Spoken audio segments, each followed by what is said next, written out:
사도행전을 보면 베드로의 설교를 듣고 많은 사람들이 하나님께 돌아오는 일들이 있었습니다. 사도행전 2장 41절 보니까 이날의 신도의 수가 3,000이나 더하더라. 그리고 47절도 보면 주께서 구원받은 사람을 날마다 더하게 하시니라. 4장 4절도 말씀을 듣는 사람 중에 믿는 자가 많으니 남자의 수가 약 5,000이나 되었더라. 이렇게 날마다 구원받는 사람이 있었고 하루에 3,000명, 5,000명의 하나님께 돌아오는 일들이 있었습니다. 그런데 사도행전에는 여러 사람이 예수 그리스도를 복음을 듣고 구원받는 이야기만 있는 것이 아니라 개개인이 어떻게 예수님을 영접하고 구원받는지에 대한 이야기도 곳곳에서 나오지요. 사도행전 8장을 보면 에디오피아 내시가 빌립을 통해서 복음을 받아서 예수님을 영접하고 구원받는 모습이 나옵니다. 9장도 보면 사울이 다메섹으로 가다가 예수님을 만나서 구원받는 이야기가 나오고요. 10장에서는 이방인 로마 장교 고넬료, 이 고넬료의 가정이 베드로를 통해서 복음을 듣고 성령의 임재를 체험하고 예수 믿게 되는 모습이 나옵니다. 그리고 우리가 몇 주 전에 살핀 말씀 사도행전 16장 14절과 15절 말씀에 보면 빌립보에서 자색 옷 장사를 하던 루디아가 강가에서 사도 바울의 말을 듣고 바울이 믿는 그 예수를 믿게 되는 모습이 우리가 말씀을 통해 알았습니다. 사도행전 저자 누가는 에디오피아 내시 사도 바울, 고넬료, 루디아라는 사람이 어떤 과정을 통해서 예수를 믿고 어떠한 자세를 가지고 하나님 앞에 나아가는지를 자세하게 기록하고 있습니다. 오늘 본문도 보면 빌립보 감옥의 간수와 그 가족들이 구원받게 되는 이야기가 나오고 있습니다. 오늘 말씀은 아주 드라마틱합니다. 바울이 일행이 기도하는 곳으로 가다가 귀신 들린 여종을 만나죠. 그 여종을 만나서 예수의 이름으로 그를 고쳐주었습니다. 이것 때문에 바울과 실라가 장터에 있는 관리들에게 끌려가서 엄청나게 매를 맞고 여러분 감옥에 들어갔습니다. 그런데 이 감옥이 보통 감옥이 아니라 오늘 말씀해 보니까 아주 깊은 감옥이라고 24절에 말하고 있습니다.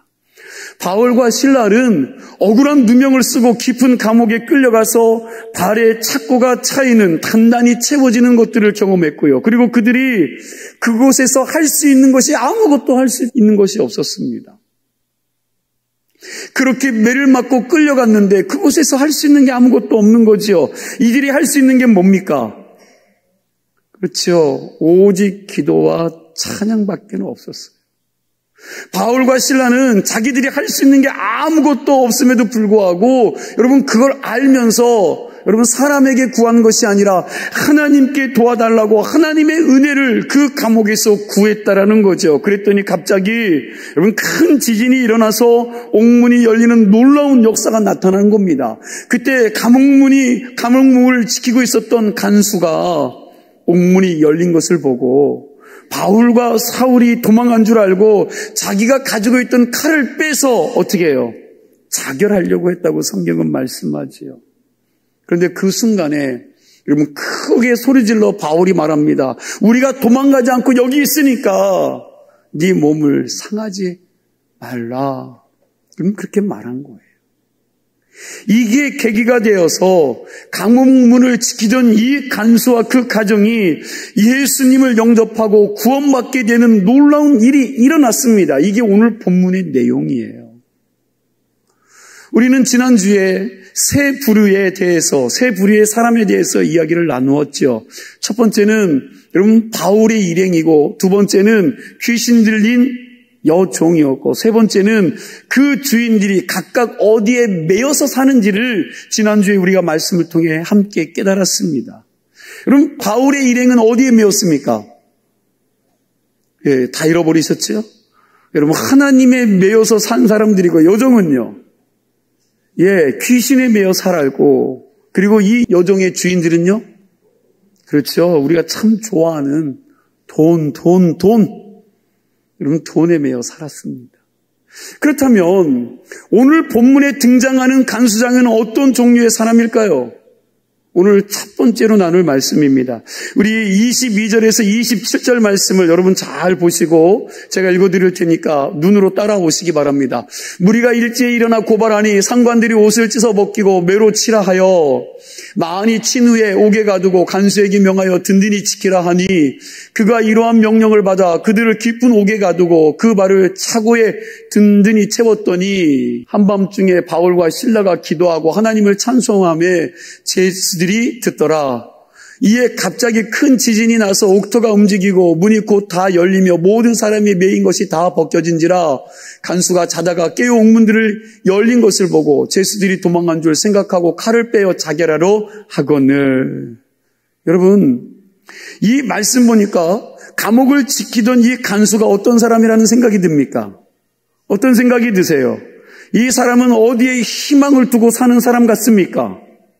우리는 이 사람이 어떤 사람인지 정확하게 알 수가 없습니다. 여러분, 성경에는 그의 이름도 없고요, 그의 출신지도 이야기하지 않습니다. 단지 금방 읽은 말씀을 통해서 이 간수가 어떤 사람인가 짐작해 볼 수 있지요. 이 사람은 자기가 하는 일에 있어서 충실하고 책임감 있는 사람이라는 그런 생각이 듭니다. 감옥에 갑자기 큰 지진이 일어나서 난리가 났으면 여러분과 저 같으면 어때요? 살기 위해서 얼른 그 자리에서 피해 도망갈 거 아닙니까? 여러분, 도망가는 게 정석이죠. 그런데 이 간수는 도망가지 않습니다. 이 사람, 여러분, 참 성실한 사람인 것 같은데 어떻게 생각해 보면 굉장히 여러분 고지식하다는 생각도 듭니다. 이 간수는 바울과 실라가 착한 사람인지 나쁜 사람인지에 대해서는 별 관심이 없어요. 자기 일에만 집중하고 최선을 다하는 사람입니다. 그냥 윗선에서 감옥에 집어넣으라고 하니까 이 사람들 감옥에 집어넣고 또 잘 지키라고 하니까 이 사람은 그 명령대로 잘 지켰을 뿐입니다. 아마도 이 사람은 자기가 맡은 일만 성실하게 하는 사람이지 다른 것에는 여러분 깊이 생각하는 사람은 아니었던 것 같습니다. 그런데 갑자기 한밤중에 큰 지진이 일어나면서 땅과 감옥이 막 흔들리더니 옥문이 부서지는 일들이 일어나는 겁니다. 이건 여러분 보통 사람들이라면 뭘로 봐야 돼요? 여러분 천재지변이지요. 그러니 자기의 잘못이 아니니 여러분 칼을 빼서 죽는 일, 여러분 이건 할 수가 없고 상상할 수도 없는 일 아닙니까?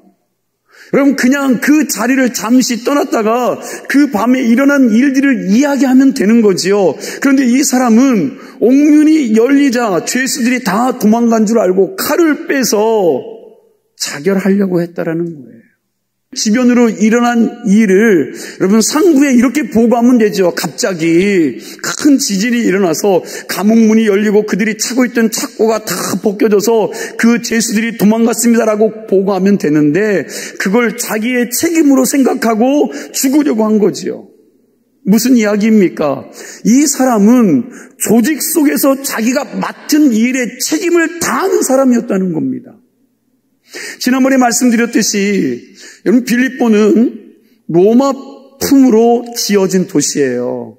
로마와 똑같이 지었다고 그랬습니다. 이 도시에는 로마 군대에서 근무하던 여러분 전역한 장교들이 많이 들어와 살았습니다.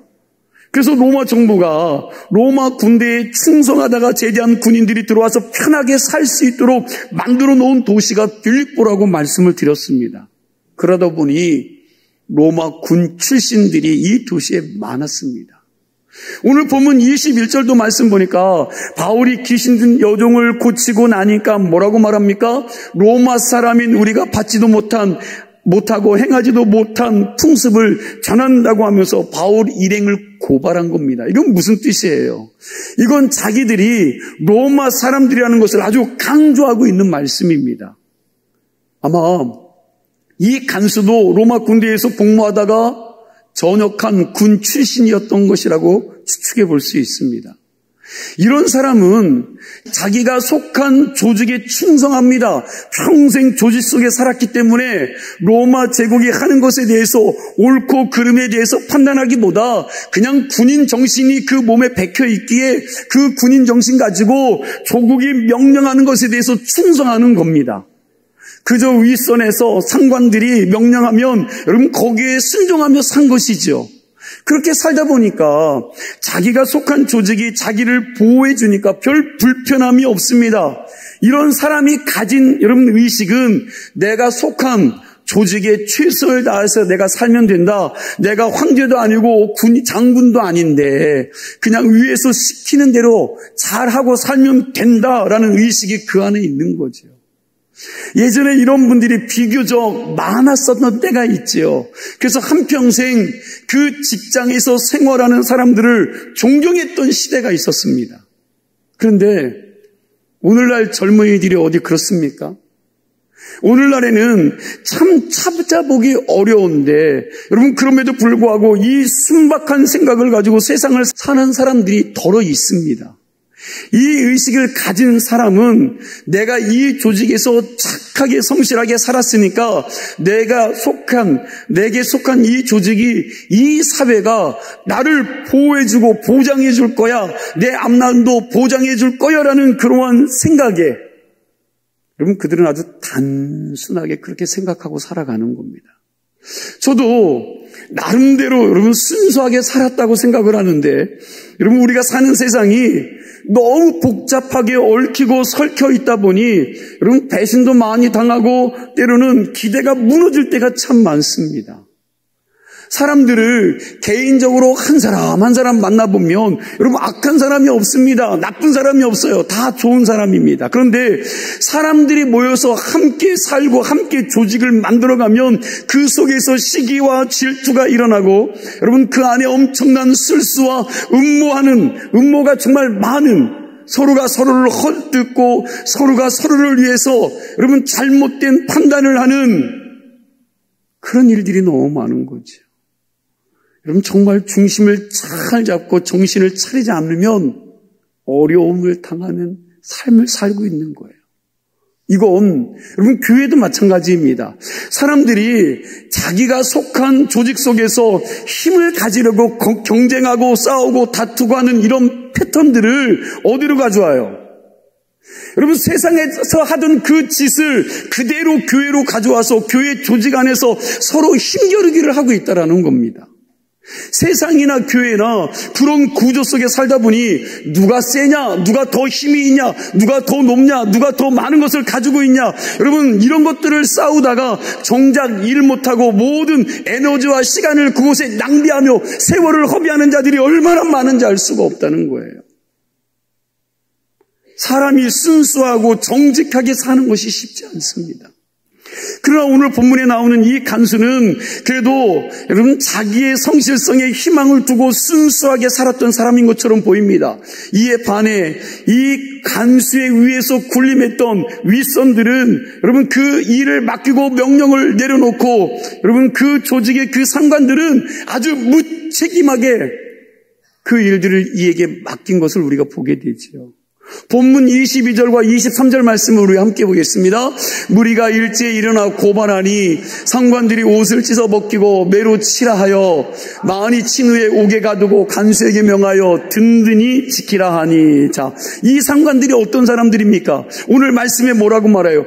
바울의 일행의 한 일에 대해서 제대로 판단하지 않았죠. 이들이 뭘 잘못했는지 판단해야 되는데 판단하지 않습니다. 여러분 사건을 심리하지도 않은 채 귀신 들린 여종의 주인들이 한 말, 고발한 그 말을 듣고 무작정 아무 죄를 없는 이 사람들을 무지막지하게 두들겨 패서 감옥 깊은 곳에 집어넣고 잘 지키라는 명령을 한 사람들입니다. 다시 말하면 여러분 아주 무책임한 상관들이에요. 그럼에도 불구하고 이 간수는 그게 옳은 일인지 그른 일인지 생각하지 않고 그냥 윗선에서 시키니까 그대로 한 거지요. 여러분 군대가 바로 그런 곳 아닙니까? 여러분 지금도 많이 바뀌었다고 이야기하지만 위에서 하라는 대로 하는 게 군대이지요. 그런데 그렇게 시키는 대로 충성했어도 그 조직이 나를 지켜주지 않는다는 거예요. 오늘 우리는 어떤 모습으로 살아가고 있는지 한번 좀 여러분들의 신앙을 점검해보고 믿음을 점검해 보았으면 좋겠습니다. 혹시 우리도 이 맹목적으로 성실하고 순진한 간수처럼 뭐 나 한 사람만 다 잘하면 되겠지라는 생각을 가지고 있지는 않습니까? 여러분 혹시 나는 위에서 시키는 대로 정말 성실하게 잘했어? 누가 나를 탓하겠어? 나처럼만 하라고 해.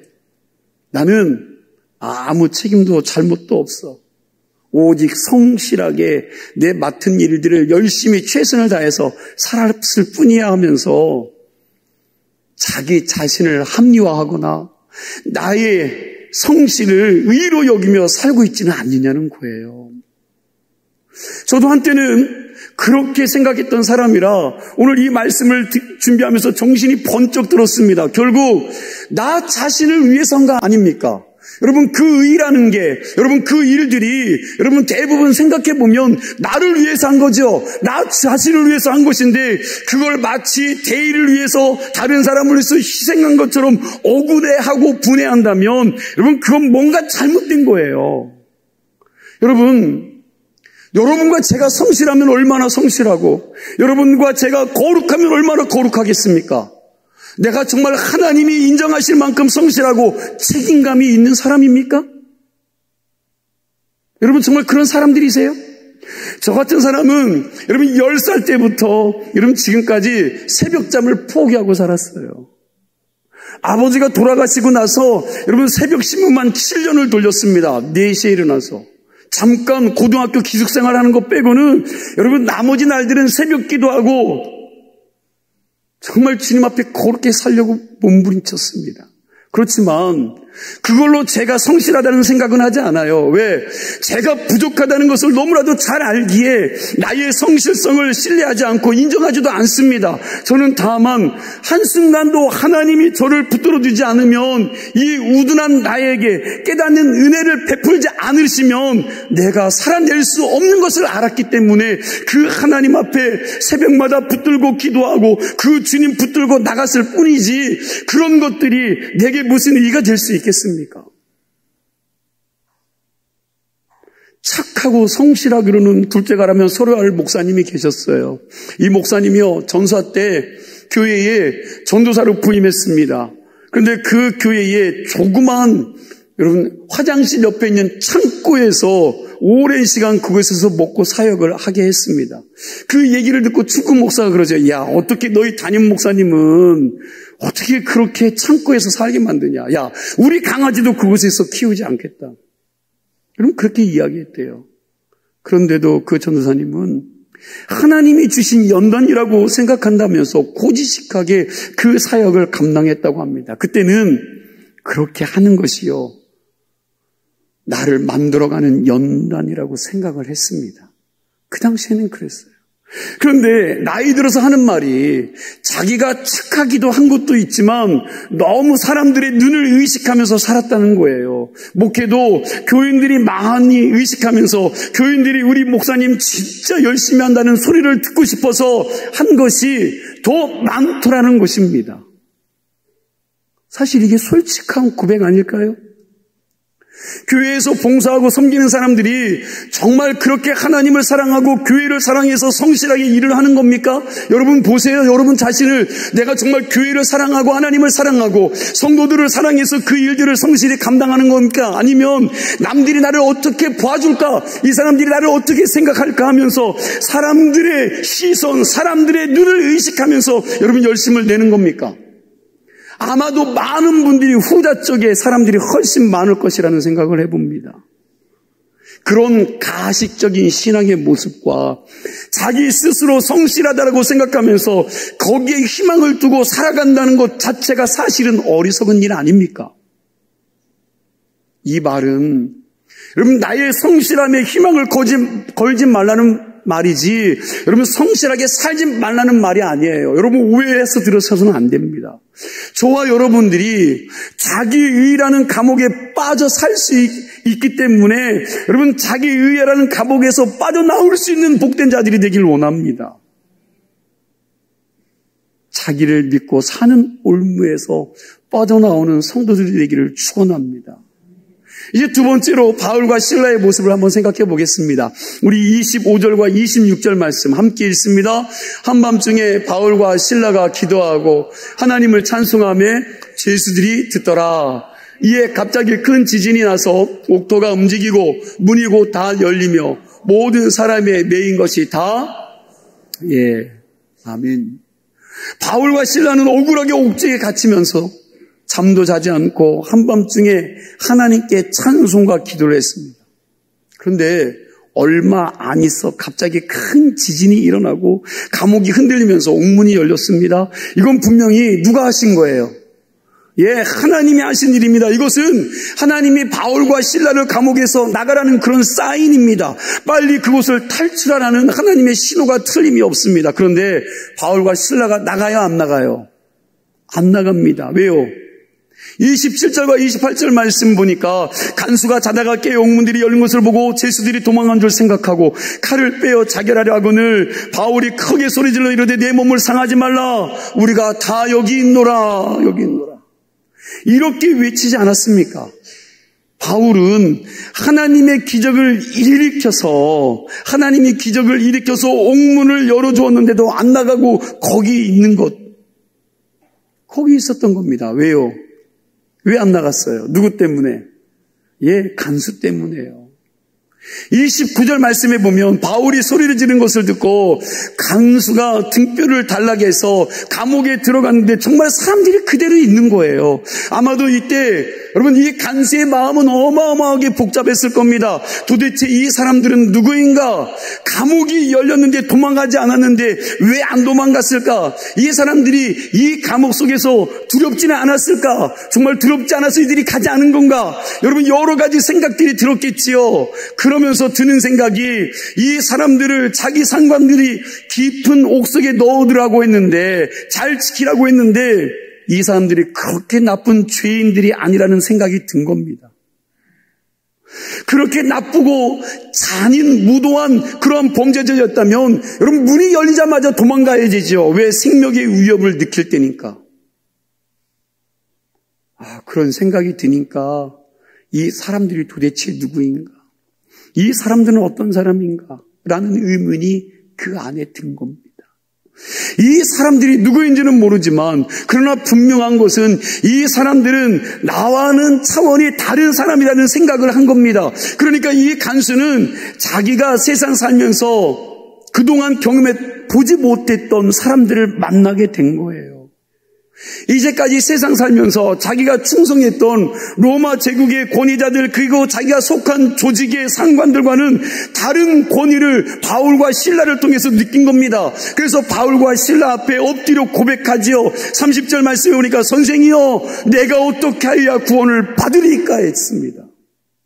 이 간수가 내가 어떻게 하여야 구원을 받으리까 했는데 이 간수가 구원이 뭔지를 알고 이 말을 했을까 하는 생각이 듭니다.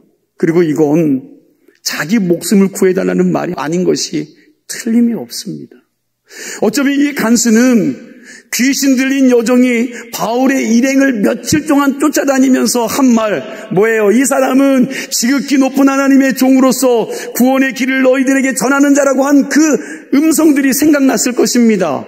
그때는 정신 나간 여자가 이상한 소리를 한다고 생각했을지도 모르지만 그런데 그 여인에게서 귀신이 나가고 여러분 정신이 그 안에 들어온 거지요. 정신을 차린 그 여자들을 고친 그 사람들이 지금 자기가 근무하는 곳에 그 사람들이 나타난 거예요. 그럼 감옥에서 놀라운 일이 생긴 겁니다. 26절 말씀입니다. 우리 함께 읽어볼까요? 26절 말씀 함께 있습니다. 이에 갑자기 큰 지진이 나서 옥토가 움직이고 문이 곧 다 열리며 모든 사람이 메인 것이 다 벗겨진지라. 자, 큰 지진이 일어나면서 감옥이 무너져서 죄들이 다 깔려 죽던가 아니면 다치던가 하는 것이 여러분 그게 자연스러운 거 아닙니까? 지진이 일어나면 그런 일들이 일어나는 거 당연한 거죠. 그런데 하필이면 여러분 그 와중에 지진이 났는데 옥문만 열린 거예요. 옥문이 열리고 죄수들에게 차고 있던 얽매였던 그 착고가 여러분 다 벗겨지는 희한한 일이 일어난 거지요. 그런데 더 놀라운 건 이런 상황에서 여러분 탈출하지 않고 남아있던 바울과 실라의 의연한 그 모습입니다. 그 모습을 보고 간수는 이렇게 묻게 되는 겁니다. 선생님들이요, 내가 어떻게 하여 구원을 받으리까? 오늘 이러한 고백이 여러분과 저에게 있었으면 좋겠어요. 선생님이요, 내가 어떻게 구원을 받습니까? 이 물음은 이 사람의 인생관과 가치관이 달라지게 되는 아주 중요한 질문이에요. 여러분과 신앙생활하면서 이런 질문을 할 수 있기를 간절히 소망합니다. 이 물음에 대해서 바울은 우리가 잘 알고 있는 말씀으로 답해주지 않습니까? 31절 말씀, 너무나도 유명한 말씀인데 우리 함께 읽도록 하겠습니다. 이르되 주 예수를 믿으라. 그러면 너와 내 집이 구원을 받으리라 하고. 자, 이 말씀과 요한복음 3장 16절 말씀도 우리 함께 읽어볼까요? 이 세상을 이처럼 사랑하사 독생자를 주셨으니 이는 그를 믿는 자마다 멸망치 않고 영생을 얻게 하려 하심이라. 아멘. 어떤 신학자가요, 성경이 다 사라지더라도 요한복음 3장 16절과 사도행전 16장 31절만 남아있으면 우리가 구원받는 데는 아무런 지장이 없다고 그랬습니다. 요한복음 3장 16절, 사도행전 16장 31절은 그럼 복음의 핵심을 담고 있는 말씀이에요. 어떻게 해야 내가 구원받을 수 있습니까? 라는 이 간수의 질문에 바울이 주 예수를 믿으라. 그리하면 너와 내 집이 구원을 받으리라고 대답했습니다. 주 예수를 믿어야 구원받는다고 대답했는데 이게 우리 기독교 여러분 신앙의 핵심이죠. 이게 복음의 핵심입니다. 예수님을 믿는데 어떻게 믿어야 합니까? 라고 했을 때 주로 믿어요. 주. 예수님을 나의 인생의 주인으로 믿으라는 거예요.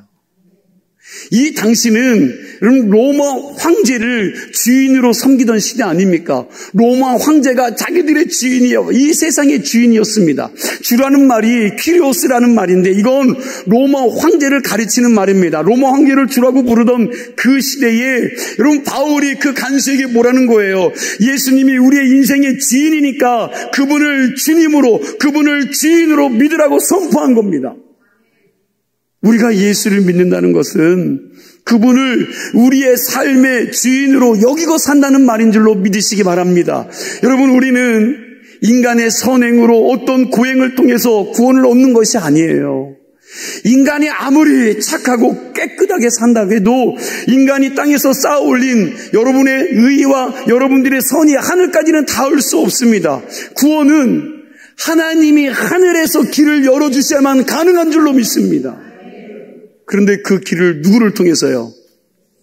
그렇지요. 여러분, 그 길을 열어주셨는데 예수 그리스도를 통해서 열어주신 줄로 믿으십시오.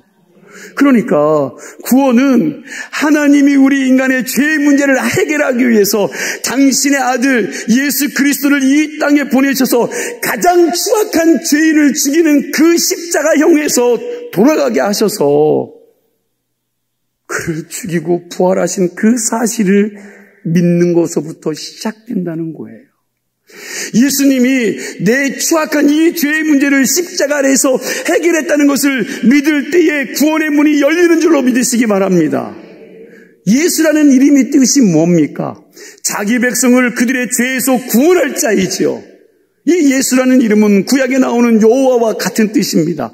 여호와께서 구원하신다는 말이 예수라는 말과 같은 의미입니다. 그래서 구약 성경에 그렇게 많이 나오는 여호와라는 이름이요 신약 성경에 나오지 않습니다. 왜요? 예수님이 말씀이 육신이 되어 이 땅에 우리를 구원하러 오신 여호와이기 때문에 그렇습니다. 하나님의 구원은 여기서부터 출발하는 것입니다.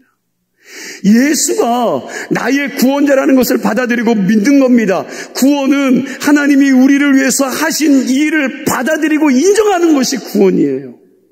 하나님이 우리의 구원을 이루기 위하여 당신의 아들을 우리에게 선물로 주셨는데 그 선물을 믿음으로 받는 게 구원인 것입니다. 우리가 하나님의 은혜로 아무 값없이 구원을 받았다고 말합니다. 맞습니다. 우리의 입장에서는 구원을 값없이 하나님이 주신 선물 맞아요. 그러나 여러분 하나님의 입장에서는 어때요? 하나님의 입장에서는 우리를 구원하기 위해서 당신의 하나밖에 없는 외아들 예수 그리스도를 여러분 죽이면서 그 아들을 죽이면서 엄청난 대가를 치르신 줄로 믿으시기 바랍니다. 여러분 우리가 구원의 복음을 믿는 데 있어서 반드시 동반될 게 있어요. 예수님이 나를 구원하시기 위해서 내 죄값을 치르기 위해서 십자가에 못 박혀 돌아가셨다는 것을 믿으면 우리가 구원을 받는데, 이 믿음은 단순한 내가 깨닫고 동의하는 것만 말하는 것이 아닙니다. 내가 예수님이 나를 위해 십자가에 못 박혀 돌아가신 거 믿습니다. 그렇게 하고 끝나는 게 아니라는 거예요. 성경이 말하는 구원은 회개를 동반하는 사건이 있어야 함을 우리에게 말씀해 주고 있어요. 회개와 구원은 같이 갑니다. 같이. 떨어져 있는 게 아니에요. 마가복음 1장 15절 말씀 우리 함께 읽어볼까요? 마가복음 1장 15절 함께 읽습니다. 이르시되 때가 찼고 하나님의 나라가 가까웠으니 회개하고 복음을 믿으라 하시니라. 뭐 하고요? 회개하고. 그러므로 믿음은 하나님 내가 믿습니다, 이런 동의만 하는 것이 아니라 예수님을 믿음으로 인하여 이제는 내 삶을 바꾸겠다는 회개의 결단이 함께 가야 된다는 거예요. 여러분, 바울은 사도행전 20장 21절에 이렇게 말씀하죠. 하나님에 대한 회개와 우리 주 예수 그리스도께 대한 믿음을 증언하는 것이라. 여러분, 이게 복음의 핵심입니다. 다시 말씀합니다. 이 말씀은 단순히 예수님의 희생이 나 때문이라는 그 사실을 지적으로 그냥 동의하고 끝나는 수준이 아니라는 거예요. 이 믿음엔 예수님이 내 죄 때문에 십자가에 달려 돌아가시고 모든 고통을 담당하셨으니 나도 이제 십자가에서 내 정과 내 욕심과 내 추악한 것들을 다 못 받겠다는 회개의 결단이 그 안에 포함된 줄로 믿으시기 바랍니다. 이렇게 회개하고 새롭게 변화됐다고 고백하는 것에서 출발하는 것이 믿음이요. 그냥 믿음이 아니에요. 여러분, 거기서부터 출발하는 게 믿음입니다. 내가 예수님 영접한 후부터 여러분 내 생각이 바뀌어야 되고 내 가치관이 바뀌고 내 삶이 바뀌고 그리고 내 인생의 소속이 예수 그리스도에게로 바뀌는 삶에 살게 되는 것이 여러분 회개가 동반된 진실한 믿음의 출발이라는 것입니다. 복음을 받아들이고 예수님을 영접한 사람에게는 반드시 이 사건이 있어야 돼요. 이게 없다면 어쩌면 나는 신앙의 흉내만 내고 여러분 그런 믿음을 가지고 있는 겉만 믿음인 척하는 사람인지도 모릅니다. 믿음은 반드시 의지적인 결단과 행동의 변화가 동반하기에 행함이 없는 믿음, 회개가 없는 믿음, 새로워짐이 없는 믿음, 그 자체가 죽은 믿음이라는 겁니다. 여러분, 믿음이 있으세요? 질문하세요. 스스로에게. 나 정말 믿음이 있는 자인가? 내가 믿음이 있어서 지금 이 자리에 나와 예배드리고 믿음이 있어 하나님 따르고 믿음이 있어 주님 따르는 사람인가? 여러분, 예수 믿기 전의 삶과 예수 믿은 후의 삶이 달라졌습니까? 저와 여러분들의 믿음이 삶 속에서 제대로 반응하고 살아있는 그러한 믿음으로 여러분 될 수 있기를 주의 이름으로 축원합니다. 여러분, 그런 믿음이 되셔야 돼요. 결국 간수와 그 가정의 온 식구가 바울이 전한 복음을 듣고 세례를 받고 다 예수를 믿게 되었습니다. 34절 하반절 말씀해 보니까 그와 온 집안이 하나님을 믿음으로 크게 기뻐하니라 라고 말씀하고 있죠. 이 간수와 온 집안 식구들이 바울이 전한 복음을 통하여 여러분 구원의 기쁨과 감격을 경험하게 된 거예요. 이제 말씀을 정리합니다. 바울의 일행은 억울한 누명을 쓰고 두들겨 맞아서 감옥에 가는 것도 개의치 않고 자기들을 통하여 오직 예수님이 온 세상에 드러나는 것을 소망으로 여기고 살았습니다.